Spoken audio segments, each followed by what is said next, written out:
Hey, what's going on, everybody? This is Tyrone back with Tech Life. And yesterday, Root Metrics released their first half of 2020 reporting. Just keep in mind that report was incomplete. They were not able to test the entire 125 markets due to the pandemic. So I just wanted to make that disclaimer. So on this testing, we will still see all of the carriers, including Sprint. That will change for the second half of 2020 testing, which is in play right now. Last month, Root Metrics responded to me and they told me that this testing would come out in September and that they are in session.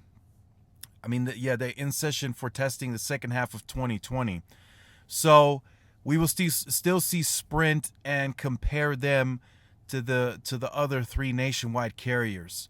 So as you can see by the title, Verizon and AT&T, Verizon versus AT&T versus T-Mobile versus Sprint, new 5G and 4G LTE speed test yield two big winners. So right off the bat, that's going to be Verizon and AT&T. But something that's interesting, just keep in mind, T-Mobile is still transitioning the networks. So that could either affect them negatively or positively. So the positive point where it could affect them is in markets where they already have a solid amount converted over to the N41. So those markets are likely going to show better results than markets that have not yet been effectively converted over to the N41. So Verizon, again, the clear winner here. I'm not going to go into too much detail. For that, I'll leave the actual Root Metrics report for you guys to check out. But Verizon across the board, again, a big winner here on reliability, text, call. Root Metrics is the last testing firm that tests everything. We're talking indoors, outdoors, walking test, drive test, speed test, reliability, everything. They test everything. So this is the last third party that tests everything. Most now are just testing download and upload speeds, really not much else. So as you can see by the speeds, which we've known this for some time now, AT&T was the fastest here at 42 megabits per second, followed by Verizon at 36 megabits per second. And this should let you know Verizon is closing the gap very quickly on that speed, and they are going to, I would say, surpass AT&T in the coming year as they roll out CBRS. They're going to be very busy rolling that out. Sprint actually faster, 28.4 megabits per second over T-Mobile. That trend was happening since last year, so no surprise there. That's why T-Mobile needed that additional spectrum to pick up speed and boost the network. But again, a lot of people will say, well, T-Mobile is downtrending, the network is collapsing. Yeah, you could say that. Remember, T-Mobile never really performed very well on Root Metrics.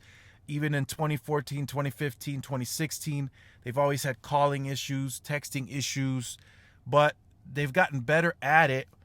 But it just seems they haven't really been able to take it over the top. And maybe with this additional spectrum and them taking it seriously, actually adding the newest equipment, not just laying over and leaving the old equipment, they may be able to exceed even on the Root Metrics scoring. But we will see.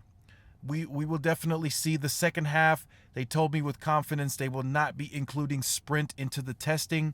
So be looking forward to that. It's just going to be AT&T, Verizon, and T-Mobile.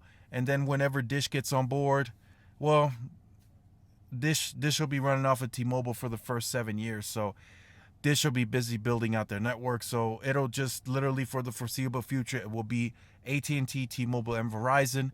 I predict Verizon and AT&T to duke it out. I think at some point, eventually, T-Mobile will be able to compete better. But for the short term, while they're busy integrating, I just don't see that being a big thing. And then also with the integration and the growing pains, they could be suffering from some network issues, and that could also reflect on Root Metrics. So if you have been on the channel, you can go ahead and end this video now. If you are new and you're looking forward to updates like these, make sure you like, share, subscribe, hit the notification bell so you are notified through YouTube when I do upload the content. There has been a lot of people that have been complaining about not getting every video pushed out to them, although they have the notifications pushed. That's a YouTube thing. I'm not going to get into that. Just follow my Twitter if you have one. I do post the videos on the Twitter, and the push notification seems to work a lot better on Twitter. And this is Tyrone with Tech Life, and I'll see you guys in the next video. Peace.